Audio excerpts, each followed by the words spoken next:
Good morning, and thank you for continuing to join ACT on a conversation about helping our students achieve education and workplace success.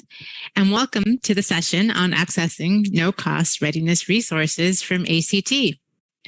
My name is Gladys Chasinos, and I help manage the college and career readiness efforts on behalf of the ACT in the states of California and Nevada.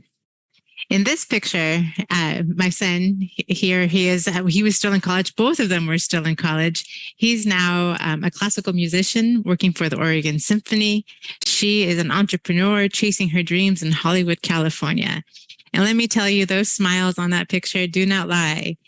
We were both excited about our future and definitely anticipating the next steps in the journey for both of them and myself too. Quickly becoming an empty nester and figuring out how it would be to continue my personal journey without my children at home. And so when I think about the time that my kids were in high school and getting ready to graduate and getting ready to move forward, I'm definitely excited for you, all of us, all of the students and all of the parents out there that are also in that same space. During our short time together today, my goal is to share resources and information that I would have found especially helpful before my kids graduated high school. Many associate the ACT with the beginning of high school or so, but we can all agree that college and career readiness does not spontaneously happen at graduation. Lifelong learning is a journey, and the resources that I'll be sharing with you today are intended for learners ages 11 and up. And that may be a surprise to you, knowing that ACT definitely has resources all the way from elementary to middle and high school as well. Students in elementary school spend a big chunk of their time learning how to read and write. But by the time they're in third grade or so, students are going from learning how to read to reading how to learn. And during that early readiness time between elementary and middle school, especially, the whole world is their oyster, right? We want them to really explore what it is that they're curious about, be engaged in lots of activities that will help them not only with career exploration, but to develop those habits and those type of skills that are going to be needed in order for them to continue to move forward. And when we think about the progress students make from middle school to high school, at that point, we know that in order for them to be able to take advantage of the rigor of the coursework that they'll find in high school, they really need to be able to be insightful about their learning, make plans about how it is that they're going to either address any skills that have been missed or maybe further develop those crucial skills that are going to be very important as they move forward. When we think about how the ACT is brought to our students, we know that when it comes to the options that are available, measuring the level of readiness, the academic skills that students have, there's a couple of options out there. Students are either coming to the ACT on a national Saturday test day. So many kids, just like how we are here Saturday morning together talking about college and career readiness, we know that our students on Saturday bright and early show up on that test date ready to show what they know. And additionally, there are some schools, districts, and states that also offer ACT testing. During that window of time, the ACT testing usually happens during the week. So it's structured a little bit differently. ACT testing during the week is also available online during our national Saturday test dates. Currently, we are available for paper testing. And it is during that national Saturday test day, those 7 dates available throughout the school year, all the way to July of that school year. That's when the fee waivers that ACT offers are going to be utilized. So I'd like to spend a few moments just talking a little bit more about our ACT fee waiver program and how it is that it is available to our students. Now, ACT fee waivers are typically ordered by high school counselors or other school officials, and typically they're available for students when they are in 11th and 12th or 12th grade. They can take them either or both. And the actual fee waiver itself covers the registration fee for that national test during that junior or senior year. Additionally, that fee waiver is going to be available for one of the test administrations. However, learners can have up to 4 fee waivers per year. So if you're a junior and you have 4 fee waivers available to you your junior and 4 fee waivers available to you your senior year, that's 8 testing administrations that you have available to you at no cost, which is an incredible value. Now, by no means are we saying, take the test 8 times. That is not the message here. Please know that. However, those opportunities are there for you should you wish to take them. Additionally, when students are registering for the ACT, they are able to get a total of 6 free reports as compared to the 4 reports that are available to all students. And those 6 reports can be ordered anytime between registration and testing. Additionally, after those score reports are complete and after testing is complete, students have an unlimited number of score reports that they're able to order afterwards. That's a great value for our students that are needing to be having additional score reports available. Now, you may be wondering, what is it that qualifies students for an ACT fee waiver? Typically, when a family's total annual income is at or below the USDA levels for free and reduced lunch, that is where the students are able to qualify for those fee waivers. In addition to the actual testing that students will be able to have through our fee waivers, there is a free 1-year subscription to the official ACT self-paced prep course that's powered by Kaplan. That is a 1-year subscription. If you have had a chance to see any of our prep resources that are available, you know that having this tool available at no cost is an incredible asset. I believe it's about $99 if you were to purchase it straight out, but it's available at no cost. And within that self-paced course, you're going to have 5 full-length practice tests, which is a lot. Again, practice, right? It's something that students are going to be very familiar with, especially by the time they're ending their high school career. Additionally, much like the on-demand services that we're used to when it comes to our downtime with documentaries and films and whatnot, the short self-paced video lessons are available for students to be able to use on-demand way so they can self-pace and select the different topics and the different things that they'll be able to study as they move forward. A great tool available for students. Now, when they register with the fee waiver, they will receive an email automatically enrolling them in their self-paced course. So make sure that if you're signing up with those ACT fee waivers, that you're looking out for that email for that course. Additionally, students that register with an ACT fee waiver are also able to request a waiver or deferral for college admission application fees. Now, in order to take advantage of this benefit, you would have to submit your fee waiver directly to the college which you're applying to, not to ACT. Now, that's something that every college will determine based on their specific criteria. However, it is available to you, and it's something that you should definitely take advantage of, especially if you're going to be moving forward with a fee waiver. You may be asking, okay, how do I receive an ACT fee waiver? Well, first you would have to check with your counselor or your school in order to determine that you're eligible. And once that eligibility is determined by your school, you can receive up to 4 fee waivers for each of your junior and senior years. And when you register for the ACT online or by mail, that's when you would use that ACT fee waiver code. Now, I know I glanced over all of these details pretty quick. So if you have any questions, please know that on our website, we have quite a bit of information available about our fee waiver program. That QR code that you see on the screen now is available to you. If you wanted to take your phone out and show and screenshot that, you definitely would be able to access that right now and follow along if you'd wish. Now, when students use this fee waiver and they're registering for ACT testing online, they're going to be using MyACT.org. MyACT.org is a platform that's available for the learner. That's where students are going to not only register for ACT testing, but they'll also be able to access a lot of the free tools that I'd like to share with you this morning.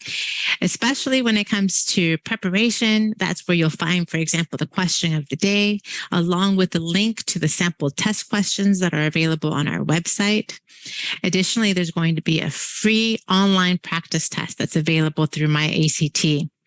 Additionally, you'll have the additional tools that we have available for purchase available on MyACT as well that you'll be able to include should you wish to register for the ACT test.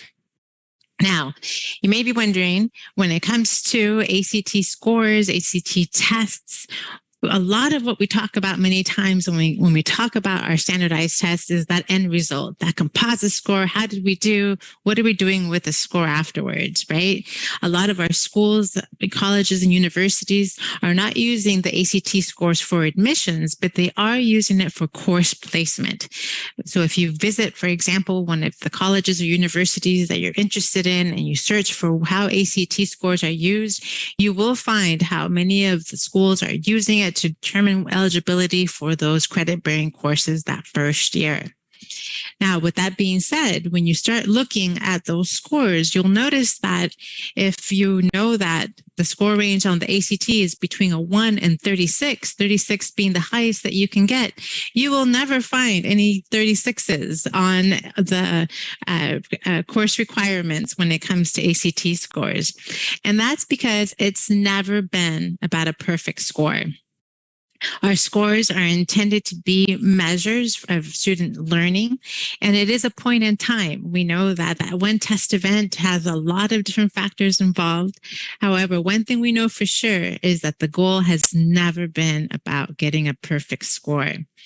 And if you're familiar with the ACT, you may be familiar with our ACT benchmarks. Research guides everything ACT does.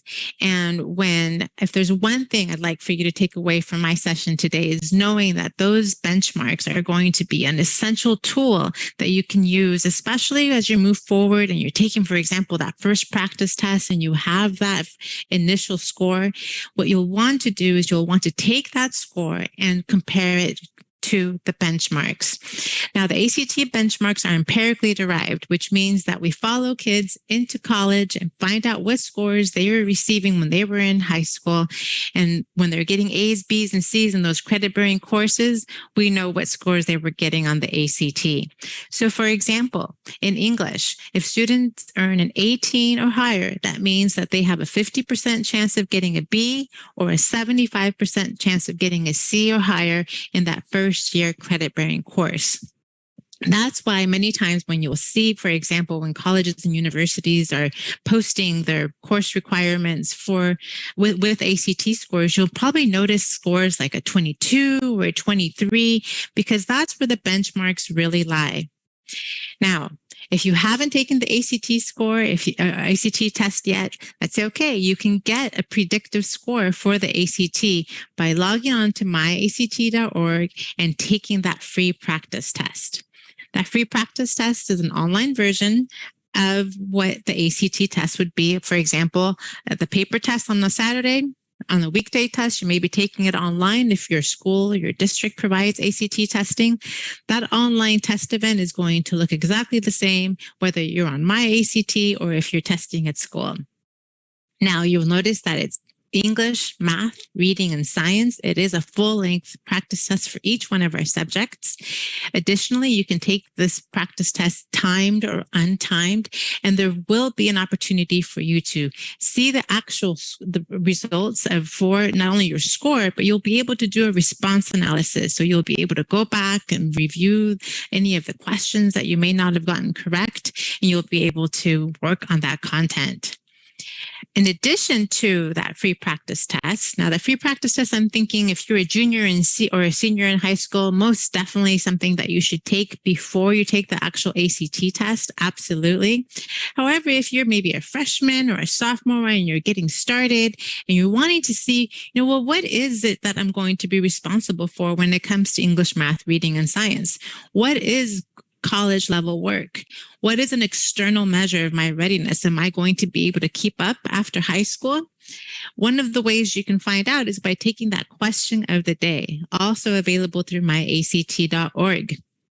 I selected this question from August 25th, and it's a science question. The science questions, all of the content is going to be available in that question, so you don't have to necessarily memorize any information for the science test, but all of the information will be on the question. And when you take the question of the day and you respond, and if you get an incorrect answer, it will give you a reason as to what it is that your response and how it connects to the question. And if you got the correct answer, it will tell you how it is that your thinking was correct. So just a few minutes a day, taking that question of the day would be a great habit to build, making sure that you are not only keeping up on your studies and making sure that you're taking advantage of that rigorous coursework in school, because that is what's going to get you the most prepared for a test like the ACT, but also being familiar with the types of questions, the way the questions are formatted is going to be very beneficial. Now, notice that this particular question is for August 25th. There are back and forward cursors that you'll be able to go back and see questions from the past. And for example, if I were to be on our MyACT website now, I can move forward to today's question as well. So I invite you to please go on and take advantage of the question of the day as well. If you take the ACT and you're on myact.org, that's where you're going to find your actual score results for the ACT test. When you take a look at your score results, you're going to be provided that subject score for each one of your tests. Additionally, you're going to receive specific feedback as to where your scores are within the context of the benchmarks.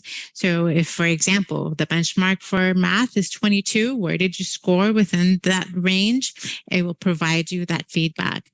And so I encourage you, when you are looking at your score results, whether you're looking at your practice test or you're looking at the actual ACT score report, to go back and review not only the subject scores, but also the reporting categories, find out where it is that you are, find out what opportunities for further learning are available to you. That is going to be invaluable, whether you're paying for a practice test or you're using one of our free practice tools that are available online. We want you to go back and look at the scores, look at your data so that you can make informed decisions about what it is that you're going to be learning next. Additionally, when you go through our website, you'll also be able to find ideas for progress. Now, that score range 1 through 36, right? So between a score range of 1 through 12, if we're looking specifically at math or English or reading, you'll be looking for that particular benchmark score. So in this example, I pulled reading, which is a benchmark of 22. Going from a score range of 1 to 12, for example, students at that point are going to be able to identify the who, the what, the when, and the where. Now, when you look at that benchmark score of a 22, that's when learners are going to be able to distinguish what's most important and least important in increasingly challenging text. So that critical thinking, being able to really decipher complex concepts in a short period of time, is what's going to show that you are really thinking about not only the skills that you are developing, but also being able to move forward and growing and adding on to your learning. When you are on our website, you'll be able to have lots of information on how those benchmark scores can better support you along your learning journey. And as you move forward and decide to take the ACT, if you take the ACT more than once, for example, that second time, you're more than likely going to see an increase in your score. And Now you are also able to have a super score in your MyACT portal as well. Now the super score is basically taking your highest scores across all the test events, and it's going to calculate the best possible composite score. Now this includes all of the official ACT tests from 2016 to present, and every school, college, and university is going to determine how it is that they're going to determine which scores they're going to accept. So if you're applying for a scholarship, if you're applying to a certain school, you'll be giving guidance specifically on how it is that they're going to view either the super score or your ACT score results. So I definitely encourage you to make sure and review the information for the schools that you're going to be applying to in order to know how it is that your super scores are going to be included. Now, through MyACT, you have lots of information about academics. I've been covering, for example, the question of the day, the online practice test. But in addition to that, we also have some great navigation tools that are going to really get you thinking about what it is that you're going to do after high school, after college, when it comes to the world of work, specifically around providing career inventories and planning resources. I'm currently on one of the myact.org pages and under the plan section. And if you take a look at that part of the platform, one of the options is going to be to take your inventories. When you click on take your inventories, you're going to have 3 inventories available to you. This is the part where it's available for students ages 11 and up. So if you're 11 years and older, you're able to take that interest inventory. So the interest inventory is comprised of 72 questions, and I have some sample questions here available for you to see. Basically, it's going to ask you if you're interested, if you're going to like or not like or are indifferent about, for example, having a campaign for a political office, whether you're interested in creating a bird feeder. If that's something that you're interested in, you would go ahead and click like. If not, you would click dislike. The goal here is to give you opportunities to explore and think about what it is that you can do next. It's exciting to think about the future, and sometimes it can be a little intimidating, especially because we know there are so many jobs out there, so many opportunities available to our learners today. When you're looking at the inventories, you'll notice that there are 72 questions. Since they're pretty quick, it goes by pretty quick. And so you'll be able to address them and be able to move forward. We have 2 other inventories as well. The abilities inventory, which is going to ask you to be reflecting on how your abilities are compared to others based on these 18 questions. Additionally, you're going to have a values inventory, and this one's available for learners ages 13 and up. That is going to basically ask you, what is it that you feel about that particular skill or particular scenario, really tapping into what it is that is most interesting to you. You can't be what you don't see. And sometimes just creating that little spark of interest in an area can really become something that students are going to be able to take and move forward and continue doing that career research.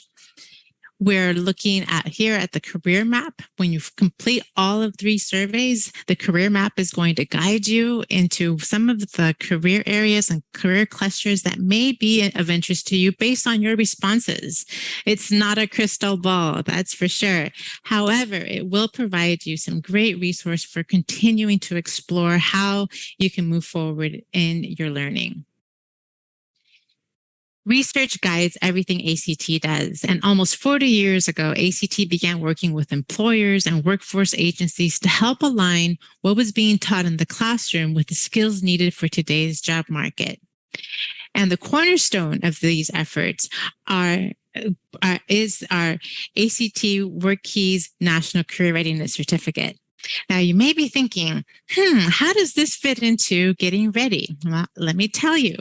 The WorkKeys National Career Readiness Certificate is nationally recognized stackable portable workforce credential. So the same way that colleges and universities look at, for example, an ACT score to determine whether or not you're going to be able to keep up in college classes, employers can look at the WorkKeys level and determine whether or not you have the skills needed for that particular career. If you have taken the pre-ACT, for example, or if you've already taken the ACT, you may have noticed that there's an indicator towards that National Career Readiness Certificate on your score report. We have this indicator beginning in 8th grade. If you've gone to, for example, popular search engine for work, Indeed, you may have noticed that there are surveys that Indeed puts out. They independently did a survey on the WorkKeys National Career Readiness Certificate, and out of the almost 5,500 responders, 95% agreed that it was something that they would be recommending to a friend or family member. And I share this with you because we know that, especially in today's time when we're preparing kids for jobs that haven't even been created yet, we know that in addition to that college diploma, the 2- and 4-year degree certificates, apprenticeships, all of those post-secondary credentials are extremely important. They help develop the skills that you need to be equipped for those labor market needs. And when it comes to, for example, starting college, maybe you're going to also have a credential or along the way before you graduate from that 4-year with that 4-year degree that's going to be able to continue to help support you as you enter the workforce before graduating from college. Now, 57% of jobs out there require skilled labor based on the survey that is linked here. Now, when it comes to a lot of the information that is out there, we know that there are a tremendous amount of certificates and credentials and courses of study that are needed to be able to be successful in these types of jobs. This chart is going to provide you just a quick glance as to how, for example, on our WorkKeys assessment we are able to provide you based on your level of achievement. So if you, for example, achieved a silver or higher, ACT has profiled almost 22,000 jobs. And if you achieve that silver level on that WorkKey certificate, it means that you are going to qualify for about 67% of the jobs that we've profiled. Now, I have some sample occupations listed here. And on this slide, I'm going to provide you just a little bit more insight as to, for example, how those 3 subjects, applied math, workplace documents, and graphic literacy, which are the tests that make up the WorkKeys National Career Readiness Certificate, how it is that they connect, for example, with a specific job or occupation. It's that progression of skills that we want to really focus on. And when we look at how it is that this fits within, for example, our high school students, we know that when it comes to getting a job, a lot of our students are getting a job while they're still in high school. And so working on a certification, graduating from high school with a certificate that you can put on a diploma, in addition to a high school diploma, is extremely beneficial. Now, this is the part where I think is really super exciting for all of you, because in addition to that free online practice test that you have available, you also have a free online practice test for the WorkKeys. So I invite you to go and view and access that free practice test for the WorkKeys assessment, so you can see not only the questions that are on the test to get you thinking about maybe taking the workforce credential certificate exam, but also to help you connect the content of what it is you're studying to the world of work. This sample question from our applied math section basically asks you to find out the size of wrench you would need. And let me tell you, this question is tough. If you're not familiar with wrenches, it's going to be a question that's tough. So we know that when it comes to the question, when am I ever going to use this again? That's a popular question our students have. And so taking these practice questions are going to be able to provide that connection for students. And many times that's a motivator that we need in order to move forward. Now, our mission is to help people achieve education and workplace success. And when it comes to the resources that we have, one of the most powerful tools that I mentioned to you during our time together is how we use those ACT benchmarks to help guide our learning. Now, we know that when it comes to how we help our learners, we know we want them to go back and reflect on what it is that they were learning in the past, so we can make sure that they are going to have the skills needed for that higher level thinking skills as they move forward. The benchmark for math, for example, is a 22. And when we look at the score ranges, we know that students are going to be going from adding simple whole numbers to incorporating fractions to incorporating questions with multiplication application and answering those correctly will increase those scores. And when you start going above benchmarks, that's when you start using real world problems, being able to solve those questions that are going to be very meaningful on your day-to-day life. One of the other things that I want you to take away from my session today is to make sure you're making learning goals. Extremely important to have learning goals throughout your life. Lifelong learning is something that we are all on at this time. I invite you to continue looking on our website. We have lots of resources available. And in addition to those free resources in MyACT, we have free online test prep events. That QR code will take you to that preparation section. In addition to those test prep events, you'll also have, for example, a study guide PDF that you'll be able to, if you'd like to print off and use at home, that's something that you could use as well. I invite you to go ahead and ask any questions regarding some of our prep resources that are available at no cost in our session today. And I thank you for spending time with me, and I hope you have a great rest of your conference.